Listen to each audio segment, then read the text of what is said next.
মানুষ কতটুকু ভালো মানুষ হলে এই ধরনের কাজগুলো করে আমি সেটা বুঝি না।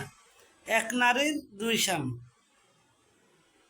ভাই আমার এর মধ্যে তো অনেক এর আগে ঘটনা শুনছি, বাট এক নারীর দুই স্বামী কারণ এটা কি মানুষের কতটুকু বিবেকের ভিতরে পড়ে বা জানি না। তো আগে শুনছি এক পুরুষের দুই তিনটারও স্ত্রী থাকে, এটা নারীদের ক্ষেত্রে নতুন কিছু না, তবে বিষয়গুলো আসলে ভাবায়। তো জানি না, তো দেখেন ভাবায় এর জন্যই একটা পুরুষ যে কটা বিয়ে করুক, একটা পুরুষ কিন্তু সব করতে পারে, মেলামেশা অনেকক্ষণ করতে পারে, কিন্তু একটা নারী কিন্তু সেটা পারে না। একটা নারী কজনকে মানে তার দেহ দিতে পারবে বা তার মন মানসিকতা কতটুকু দিতে পারবে সেটা আমি বুঝতে যাই বিষয়।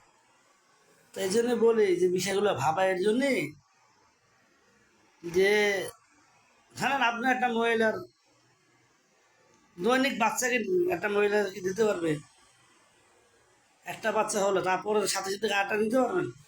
কখনো একটা মহিলা যতই সক্ষমতা থাকুক মহিলা পারবে, সেটা বছর যাবে, এক বছর যাবে, তারপরে হয়তো আর একটা বেবি হয়তো নেবে, এরকম বিষয়গুলো সঙ্গে বুঝে। তো আমি জিনিসটা বললাম না, এটা হচ্ছে আপনার শরীয়তপুর বা এদিকে হয়, এদিকে শরীয়তপুরের এদিকে ঘটনা।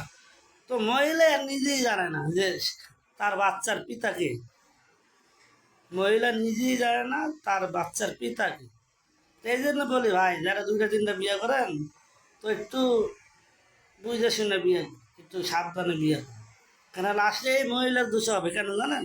এই মহিলার নিজেই বলতে পারে না তার পিতার বাপকে, অরিজিনাল পিতার বাপকে, অথচ একই নারীর দুই স্বামী, কিন্তু এখন এটা ডিএনএ টেস্টের ডিএনএ টেস্ট লাগবে, ডিএনএ টেস্ট ছাড়া উপায় নেই, ডিএনএ টেস্ট ছাড়া কোনো উপায় নেই, বিকল্প নেই। এখন আপনি নিশ্চিত গ্যারান্টিতে বলতে পারবেন না যে এটা ওই স্বামীর ঘরের সন্তান।